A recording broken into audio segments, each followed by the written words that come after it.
क्षेत्र में है।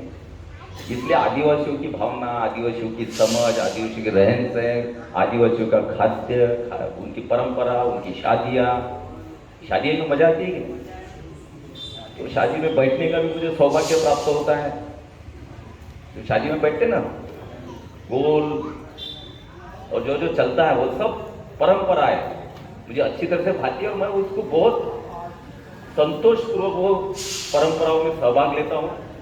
और सभी हमारे आदिवासी भाई भी एक अपना ही लड़का, अपना ही छोकरा है, ये हिसाब से मुझे वहाँ, उसके कारण भी मुझे तो दूसरा दिया था निवास मंडला में। मैंने बोला मैं मंडला नहीं जाऊँगा क्योंकि यहाँ मेरे नज़दीक वाले लोग हैं, तो मैं नेपाल नगर में जाऊँगा। बरामपुर तो मैं जाते आते रहता हूँ, ये बार नेपाल नगर आता हूँ।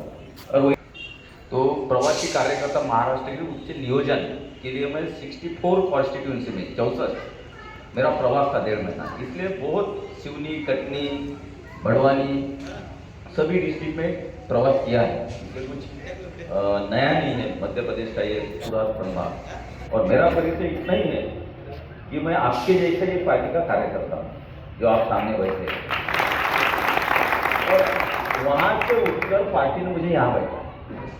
ये मेरे सौभाग्य की पार्टी ने मुझे यहाँ तक पहुँचा है, और बहुत कम उम्र में, कम समय में और कम उम्र में ऐसा पार्टी का कोई पद नहीं है जो मेरे पास में नहीं मिला। सिर्फ प्रदेश अध्यक्ष रहा है, वो भी बनने वाला था। तो हमारे नेता ने बोला कि नहीं, आप मंत्रिमंडल में चाहिए कुछ 15-20 दिन, 1 आधे महीने के बाद, इसलिए आप प्रदेश अध्यक्ष मत करो। नहीं तो बचपन से एक तो परिवार में काम किया RSS के, और मंडल अध्यक्ष था तो विधायक बन गया, फिर भी मंडल अध्यक्ष रहा, बाद में जिला अध्यक्ष रहा, बाद में प्रदेश का महामंत्री रहा, प्रदेश का उपाध्यक्ष रहा। अभी जो मेन कोर टीम जो है महाराष्ट्र की मेन कोर कमेटी जिसको बोलते हैं, वो 12 दिनों में मैं काम करता हूँ महाराष्ट्र। और मेरी ये 4थी बार मैं चुन के आया हूँ। अभी 1 साल के बाद मेरे 4 टर्म मेरी कंप्लीट हो जाएगी, 30 साल मेरे विधायक से कंटिन्यू हो जाएंगे। अभी 5वीं टर्म अगर पार्टी बोलेगी तो लड़ूंगा, पार्टी ने नहीं बोला तो नहीं लड़ूंगा। तो ये संक्षिप्त में परिचय नहीं है, बहुत ज़्यादा परिचय होगा, संक्षेप में होना तो ज़्यादा होगा। तो अपनी केंद्र की जो पार्टी है, माननीय JP नड्डा जी ने जो अध्यक्ष है अपने, उन्होंने सोचा कि मध्य प्रदेश में अभी 1.5-2 महीने में चुनाव है, और मध्य प्रदेश ऐसा राज्य है कि ये देश की राजनीति को दिशा देने वाला राज्य है। मध्य प्रदेश में जो है देश में उसकी क्या बोलते हैं, हिंदी में क्या बोलते हैं, थोड़ा हिंदी कभी कभी भूल जाता हूँ बीच में। हाँ, मध्य प्रदेश दिल है तो है ही। तो इसलिए मध्य प्रदेश का महत्व बहुत अनन्य साधारण है राज्य में। इसलिए केंद्रीय पार्टी सोचती है कि मध्य प्रदेश में जो पिछली बार थोड़ा सा कम गिरा, वो टाइम तो मैं 1.5 महीना इधर था, कुछ अपनी गलती की वजह से हुआ, कुछ अपने कार्यकर्ताओं की वजह से थोड़ा मनमुटाव होता है पार्टी में, थोड़ा आज जो हुआ वैसे कुछ एखादा बोल जाता है, फिर कार्यकर्ता भी कभी उत्साहित हो जाता है। और लाजमी भी है, बात करने में मिठास होनी चाहिए, और सभी कार्यकर्ता ही है। यहाँ बैठे क्या उनको सामने बैठे क्या कार्यकर्ता ही है ना, ये तो पद इसको कभी मिलेगा, ये वहाँ जाके बैठेगा, आप इधर आते। अपनी पार्टी भारतीय जनता पार्टी तो ऐसी है कि इसमें साधारण कार्यकर्ता भी पंतप्रधान बन सकता है, पार्टी का अध्यक्ष बन सकता है। इसलिए पार्टी का कार्यकर्ता का महत्व ज़्यादा है। तो आज का तो इन्होंने बता दिया पूर्व अध्यक्ष ने कि जो आज हुआ तो किसी को अच्छा नहीं लगता है वो बात, और नहीं भी होना चाहिए। इसके बाद में नहीं होगी ऐसी, जो संयोजक है उनसे मैं देखूंगा कि जरा ऐसी बातें न हो कार्यकर्ताओं के साथ में, क्योंकि कार्यकर्ता के भरोसे अपनी पार्टी चलती है, ऐसी बातें नहीं होती। ये विधायक प्रवास, तो उसमें महाराष्ट्र के कुछ विधायक है, गुजरात से विधायक आए हैं, उत्तर प्रदेश से आए हैं, और हर क्षेत्र में पूरी मध्य प्रदेश में हर एक कॉन्स्टिट्यूंसी में 6 से 8 दिन का प्रवास है। अब प्रवास किस लिए है?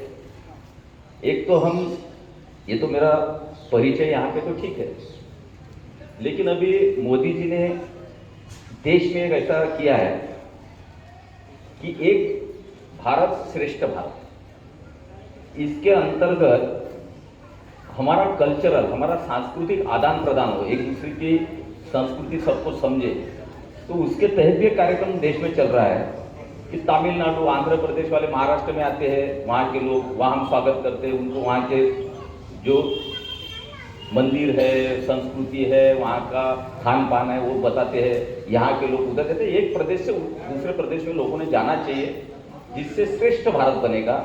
सभी लोगों में एक भावना तैयार होगी, हम सब एक है देश के लोग, ये भावना तैयार करने के लिए भी होता है। पर अपने पार्टी में इसका महत्व इसलिए भी बढ़ गया है कि चुनाव है तो सभी बाहर के प्रवासी विधायक जो है वो कॉन्स्टिट्यूंसी में लोगों की बातें सुने, समझे।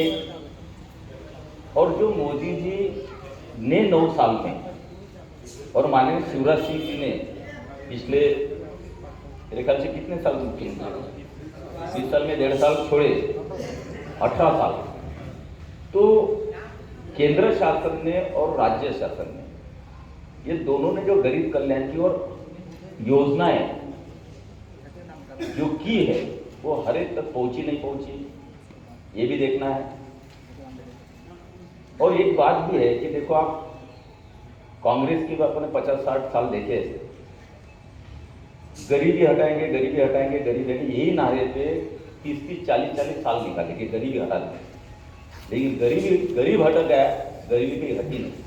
लेकिन मोदी जी जब से आए तब से 9 साल में अगर आपने योजनाएं देखी तो गरीबों को केंद्र बिंदु में रख के हर एक योजना जो है वो गरीबों को केंद्र बिंदु रख के उनके लिए योजनाएं बनाए। और भारतीय जनता पार्टी का जन्म या भारतीय जनता पार्टी उसी के लिए बनी है कि गरीबों के जीवन में सामाजिक और आर्थिक परिवर्तन हो।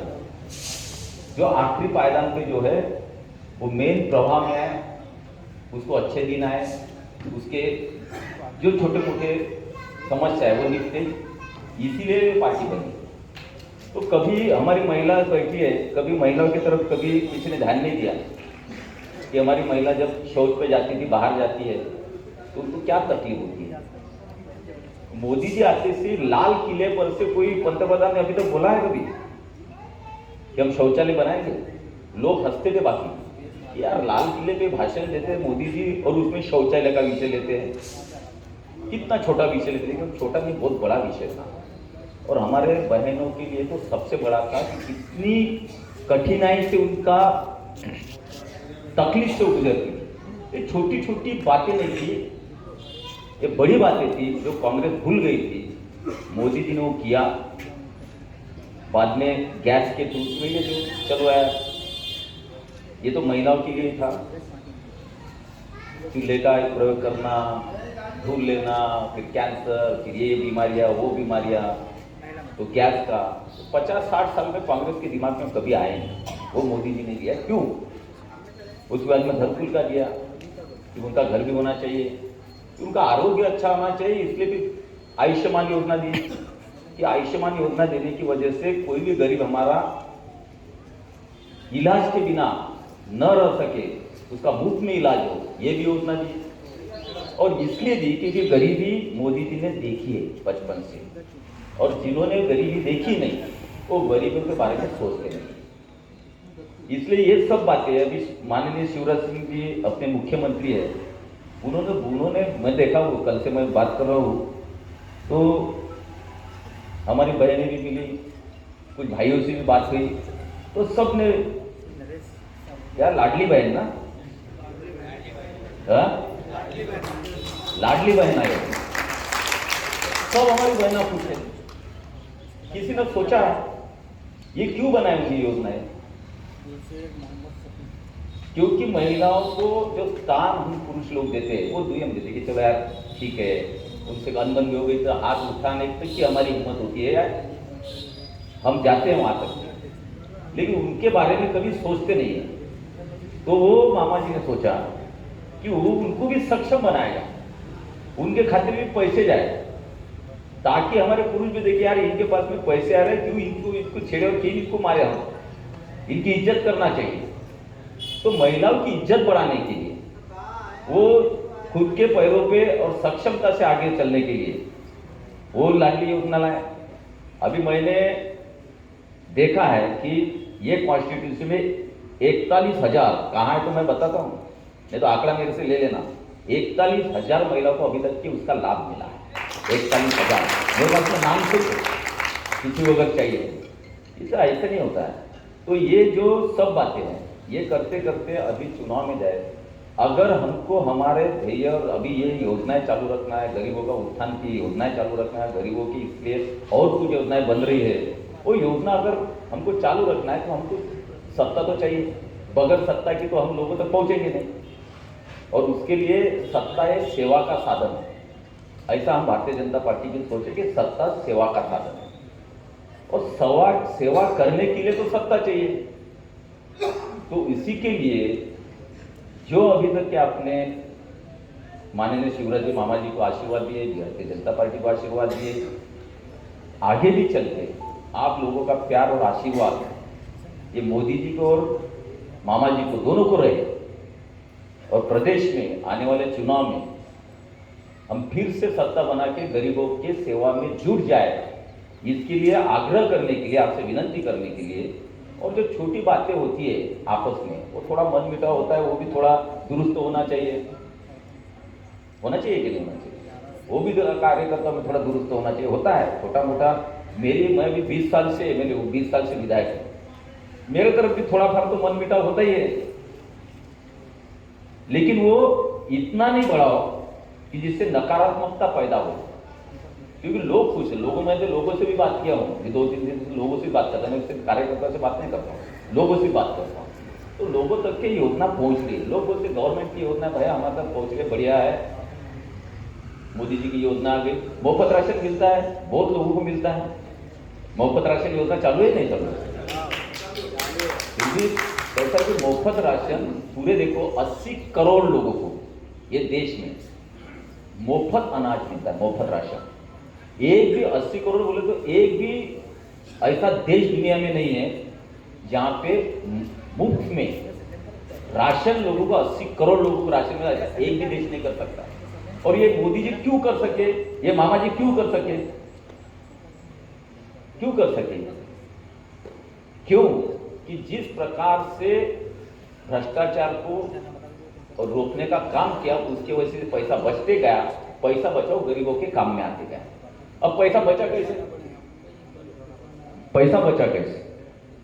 देखो, आप अगर 15-10 साल पुरानी अगर बात करें तो केंद्र से योजना के, हमारे भूतपूर्व प्रधानमंत्री थे कांग्रेस के माननीय राजीव जी गांधी, उन्होंने कहा था, आप सभी को पता है, वरिष्ठ कार्यकर्ताओं को पता ही होगा, कि उन्होंने बताया 1 रुपया जब दिल्ली से निकलता है तो गरीब के हाथ में 15 पैसे मिलते हैं, बीच में के 85 पैसे ये दलाल लोग खा लेते, ये उन्होंने बोला।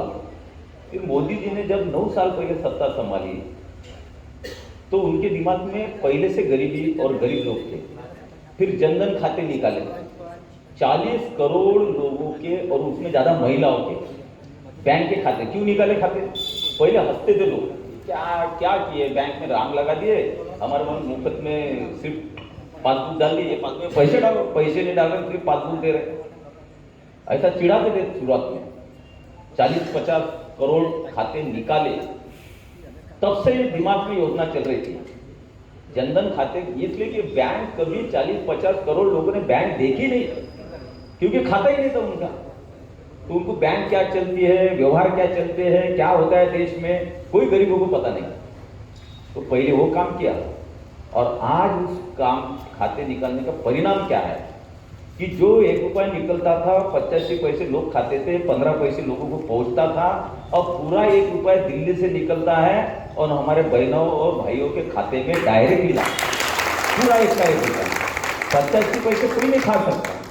और आपको अगर किसी हमारे जो युवा बैठे यहाँ पे, वो युवा ने कभी भी भरोसा करने के लिए, अब तो सब टेक्नो से भी है, सब कुछ लोगों के पास एंड्रॉइड है ना, पर लोग लड़कों के पास में, तो एंड्रॉइड पे जाओ, वेबसाइट पे जाओ केंद्र शासन के, उससे निकालो कि आज ये 9 साल में गरीबों के जो खाते निकाले 40-50 करोड़, वो इसलिए निकाले थे कि अभी डीबीटी जो है, डायरेक्ट बेनिफिशियल ट्रांसफर, बोले तो डायरेक्ट ऑनलाइन वो बैंक में उसके कोई भी योजना निकले तो डायरेक्ट उनके खाते में पैसे जमा हो जाते हैं। और ये 9 साल में 8,50,000 करोड़ रुपए देश के गरीबों के खाते में डीबीटी के द्वारा डायरेक्ट गए, उसमें 1 रुपया कोई खा नहीं सका। तो ये चीजें करने के लिए मोदी जी ने जो अभी आगे विषय में देखा कि थोड़ा भ्रष्टाचार का विषय आता है कि वे भ्रष्टाचार करते लोग, ये होता है, फलाना होता है, ये खाते होते वो भी बंद करने के। ये तो 60-70 साल की लगी हुई कीड़ी बोलते ना, वो 10 साल में 15 साल में तो निकाल नहीं सकते, लेकिन उसका प्लानिंग शुरू हो गया, उसका काम चालू हो गया। आज केंद्र सरकार पे कोई भ्रष्टाचार का आरोप नहीं कर सकता है, वही नहीं।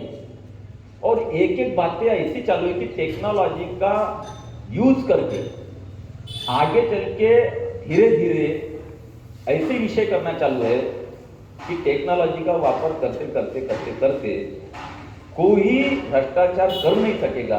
क्योंकि हमारे दिमाग में तो अभी चल रहा है, महाराष्ट्र में केंद्र शासन की योजना चल रही है, इधर भी चल रहा है, लेकिन उसको थोड़ा वक्त लग रहा है कि हर चीज जो है तहसील में रहे, निबंधक कार्यालय में रहे, कलेक्टर कार्यालय में रहे, हमको घर बैठे हमारे एंड्रॉइड फोन से हमारा फॉर्म भरते आना चाहिए, ऑनलाइन वहां जाना चाहिए, ऑनलाइन हमारा काम होना चाहिए। नहीं तो ऑफिस में तो पैसे मांगते हैं, मांगते कि नहीं मांगते पैसे। ये कोई इतनी जल्दी जाने वाली खीर तो नहीं है कि चलो ये गवर्नमेंट आएगा 10-15 साल में पूरे बिल्कुल लोग सुधर गए और हर ऑफिस में 1 रुपए भी कोई खा नहीं रहा। ये ऐसा दावा तो मैं भी नहीं करता और कोई करना भी नहीं चाहिए, लेकिन शुरुआत हो चुकी है, धीरे धीरे चल रहा है। जैसे जैसे योजनाएं ऑनलाइन होगी, सब योजनाएं ऑनलाइन करने की केंद्र शासन ने जो भी योजना राज्य शासन में आती है मामा के पास, वो सब ऑनलाइन करने की योजनाएं चालू है। जैसी जैसी योजनाएं ऑनलाइन होती जाएगी वैसा वैसा भ्रष्टाचार खत्म होते जाएगा। तो भ्रष्टाचार खत्म करने की भी कोशिश 9 साल से चल रही है। कोई दावा तो मोदी जी नहीं करते और मैं भी नहीं करता देश का भ्रष्टाचार खत्म हो गया, लेकिन पहल हो गई, शुरुआत हो गई और धीरे धीरे उस पर बंधन लगाने का काम, लगाम लगाने का काम ये भारतीय जनता पार्टी के नेतृत्व के द्वारा किए जा रहे हैं। इसलिए भविष्य जो हमारे युवाओं का वो अच्छा होना चाहिए। तो उन्होंने जो 9 साल में देखा है, जो 18 से 25 साल के थे, उन्होंने तो यही गवर्नमेंट देखा है। जो अभी 25 साल के, 18 साल के, 20 साल के होंगे, उन्होंने मोदी जी को देखा है, शिवराज जी मामा जी को देखा है, और तो उन्होंने कांग्रेस का राजी भी देखा है कैसा रहता है, उन्होंने मोदी जी को देखा है। तो अगली युवा पीढ़ी, हमारी आने वाली युवा, जो अभी के युवा है, उनकी जिंदगी अच्छी हो। जो हमने भुगता है कि कोई भी ऑफिस में भ्रष्टाचार होता था, अभी कब हुआ, काम करते टाइम कोई पैसे मांगता है, जान पे आती है ना। तो ये चीजें धीरे धीरे नष्ट होना चाहिए और इसी के लिए मोदी जी और शिवराज मामा की सरकार देश में और राज्य में होना चाहिए। मैं ये कहता हूँ, मेरे को पूरा विश्वास है कि धीरे धीरे चीजें बंद होंगी। ऑनलाइन जितना टेक्नोलॉजी का यूज करने जाएगा उतनी ऑनलाइन योजना होगी, उसमें से भ्रष्टाचार कम होगा और भ्रष्टाचार कम होगा, ये जो पैसे बचेंगे ये पैसे फिर विकास कामों में लग जाते हैं, गरीबों के कल्याण में लग जाते हैं।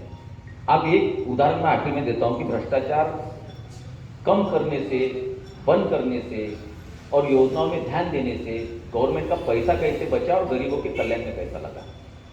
जब कांग्रेस का 50-60 साल में राज चल रहा था तो इस देश में लोगों के नाम पे, बोगस लोगों के नाम पे, जो अस्तित्व भी नहीं है, उनके नाम से रेशन कार्ड बने हुए थे। रेशन कार्ड उनके नाम से भी बने हुए थे। समझो ये कहां है, यहां समझो 5000 रेशन कार्ड है तो 5500 बने हुए थे, 500 के नाम ऐसे डाले हुए थे और रेशन चल ही रहा था। और कौन कहां लुट रहा था वो सबको पता है, वो कहां जा रहा था। तो मोदी जी ने आने के बाद में, मामा ने आने के बाद में एक मुहिम चलाए पूरे देश में कि बोगस रेशन कार्ड जिसके हैं उसको खंगाला जाए। तो इस देश में दीदी 3.5 करोड़ रेशन कार्ड बोगस निकले। 3.5 करोड़, यानी 50-60 साल में 3.5 करोड़ लोगों का माल किसने खाया होगा, किसने लुटाया? तो हो गया ना, इतना पैसा 3.5 करोड़ लोगों को जो अनाज जा रहा था, उसका पैसा जा रहा था, वो बच गया। वो बच गया तो हमने दूसरी मुफ्त में योजना चालू कर दी अनाज की। तो ऐसे ही एक एक योजना में एक एक कांग्रेस के काले कारनामे को बाहर निकाल के उनको बाजू में रख के उससे अच्छा योजना बना के पैसा बच रहा। और आज अपनी इकोनॉमी बोले तो अर्थव्यवस्था पहले 11वें नंबर पे 10वें नंबर पे, आज विश्व में अपन 5वें नंबर पे। तो 5वें नंबर पे अर्थव्यवस्था होने का फायदा ये है कि ये पूरा यूरोप और पूरा अमेरिका, यूरोप के 34 देश और पूरा अमेरिका, इनको मिला है जितने 80 करोड़, फिर भी पॉपुलेशन उनका उतनी जनसंख्या 80 करोड़ की नहीं, पूरे 35 देशों को मिल गया। उनके लोगों को मुफ्त में दे भी नहीं सकते अनाज रेशन पे, हम 80 करोड़ लोगों को दे सकते। क्यों? कि भ्रष्टाचार देश में कम हुआ है, पैसा बच रहा है और पैसे से हम गरीबों की मदद कर रहे हैं। तो ऐसी सरकारें देश में और राज्य में होना चाहिए। और इसकी वजह से हम ज़्यादा से, मैं तो यहाँ आके ये नहीं हो सकता कि मैं आया नेपाल नगर आपसे मिला और 4-5 हज़ार मत मैंने कवर कर लिए और 4-5 हज़ार मत मैंने बीजेपी को बढ़ा दिया, ऐसा मैं तो नहीं हूँ। मैं सिर्फ आपसे बात कर सकता हूँ, आपसे निवेदन कर सकता हूँ, आपको नम्रता से विनंती कर सकता हूँ। काम करने वाले तो आप ही सब है, आप ही समझेंगे, आप ही करेंगे। तो हमारा काम है कि आपसे संवाद करें। इसके बाद में जिनको अगर ऐसा लगे, नहीं तो सभी को लगना नहीं चाहिए, कुछ 10-5 लोगों को ऐसा लगे मुझे विधायक जी से बात करना है पर्सनल, तो मेरे से बात कर सकते फेस टू फेस 1-to-1। लेकिन सभी को 1-to-1 करे तो फिर रात भर बैठना पड़ेगा।